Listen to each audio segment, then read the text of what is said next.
The time has come.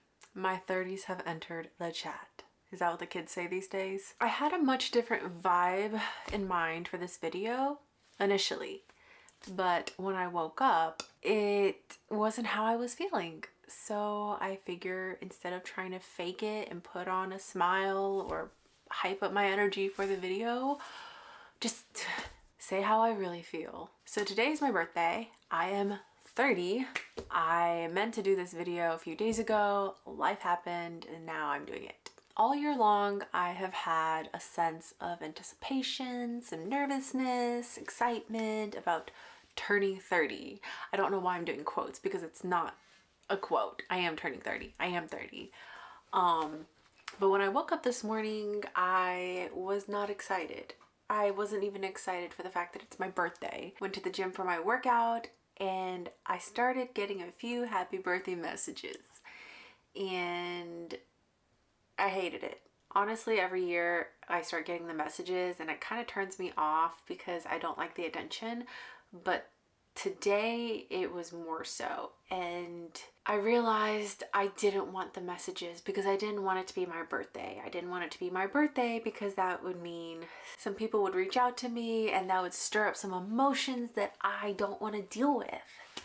So yeah, I've been in a mood all day. So aside from that, up until this point, I was feeling a sense of anticipation and excitement about turning 30, and I, to a degree, still am. Probably just not in this moment. I was yesterday, and I probably will feel better tomorrow, but it's because, to me, I am now leaving my 20s. It was almost like going into the unknown, the 30s. Ooh. Realistically, I know it's nothing special. Realistically, it's just another day. The only way there's going to be some magical change or drastic change is if I do something to cause said change. So I know that. But I've created this symbolism in my head about turning 30. And it's what's causing the anticipation. And I figured out why. I know why. It's all thanks to social media. Even though I know social media is like a highlight reel, I do feel like it gives off a leveling up mindset where it creates this image that's really misleading. Like somehow turning the next decade is going to level you up, as if waking up on January 1st, the start of the new year, you're leveling up. It kind of gives this false impression that change is just gonna happen. Like you're just gonna wake up one day and you're a girl boss, you got a business, you got 10,000 followers, whatever your goals are. So I know that's where this false anticipation symbolism is coming from. Now, I'm not the kind of person who's gonna have a 5-year plan, a 10-year plan. At most, you might get a 6-month to a year plan from me. When I turned 29 last year, I started thinking about 30, but it wasn't in the sense of like, oh, I want to plan out my 30s. What's gonna happen now because I'm 30? It's just more like it's the next year. I do think it's a little funny because when I was younger, I used to say, oh, anyone over the age of 25 is old. I was stupid. I honestly still feel like I did when I was back in college. Like mentally, I still have the same energy. I just feel the same. Physically is another story. My body says something else, but mentally, I still feel young, I guess. So starting when I was a teenager, I did feel like the next decade. So like when I was still in my teens, I felt like, oh, people in their 20s, they're real adults. They had their shit together. And then when I was in my 20s, I thought, oh, people in their 30s, they had their shit together. They're real adults. And now I'm 30. I don't know if I would say I have my shit completely together, maybe about at least 80%, but I definitely still don't feel like a real adult. Not in the sense of what I was thinking.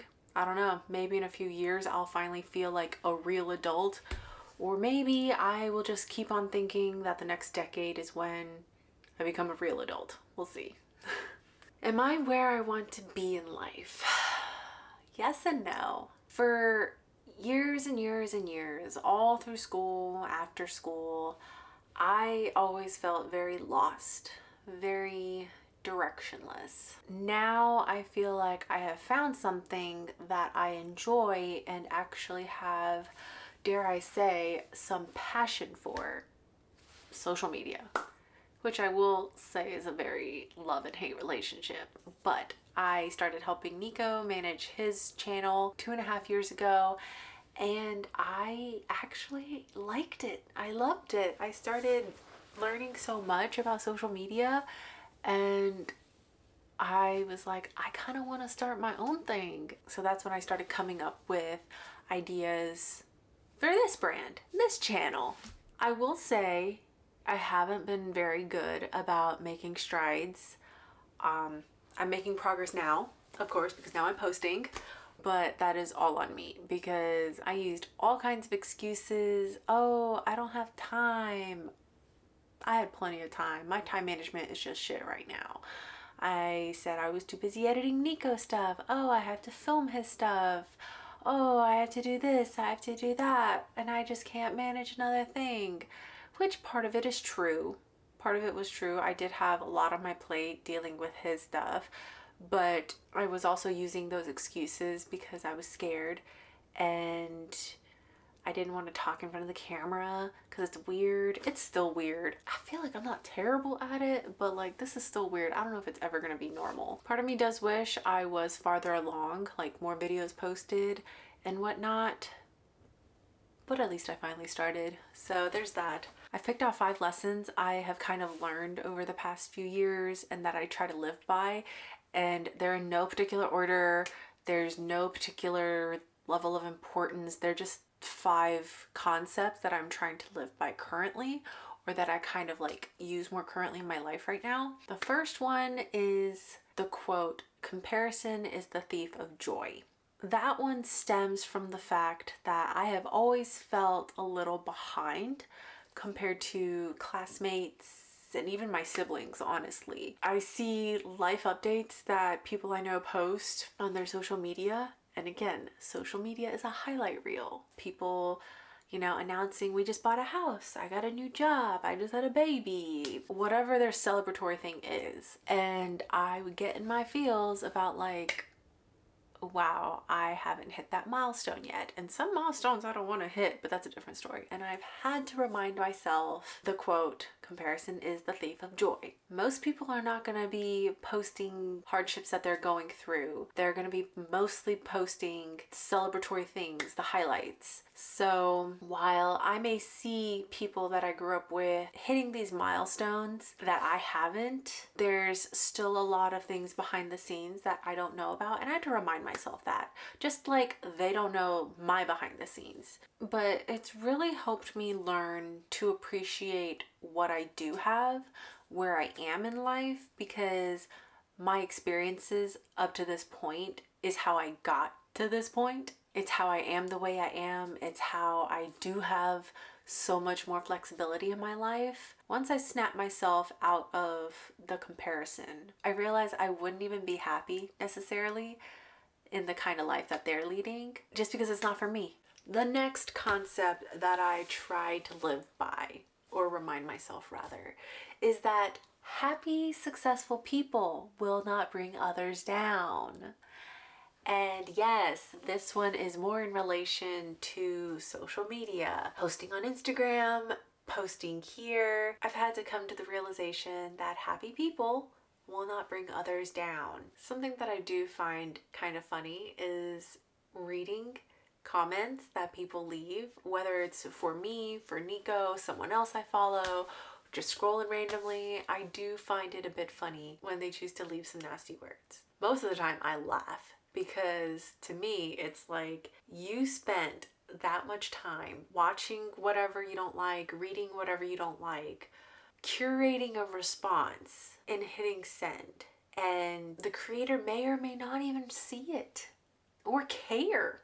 I find that most of the comments that are left don't even make sense, or they're just making assumptions from like a 6-second video, or they just lack common sense. So working on Nico's social media kind of gave me a leg up in the sense that I kind of got to witness and experience some of the social media stuff from dealing with his channel and pages and whatnot, his platforms. So I was kind of prepared for it when dealing with mine.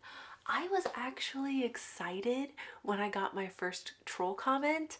I have no idea what it was, but I was excited when I finally got a comment because it meant I was finally relevant to somebody. Someone was so bothered by whatever I posted. They felt the need to spend time and energy on me. So I was actually thrilled. I was celebrating that I got my first mean comment. I don't think that's what they intended, but that's what happened. I do partially feel kind of sad for these people though, that feel like they have to fill the void in themselves by trying to bring others down, because it's like, what are you accomplishing? Does it actually make you feel better? I have had a person tell me that it does make him feel better. He said he finds entertainment in trying to upset people. So I guess there are people that find some sort of twisted pleasure in being mean to others on the internet for no damn reason. I don't know if you would really count this one a lesson. Another concept that I've been trying to be mindful of is accountability. Self-accountability. Accountability of self. Accountability. I feel like I've become more aware of it as I've gotten older. I have no one to blame for my reactions, my actions, my thoughts, my feelings, all that. It's all on me. Luckily, when I do have a little slip up here and there, because no one's perfect, I do have Nico to kind of reel me back in, remind me that I feel the way I feel, I'm acting the way I'm acting because I'm allowing myself to.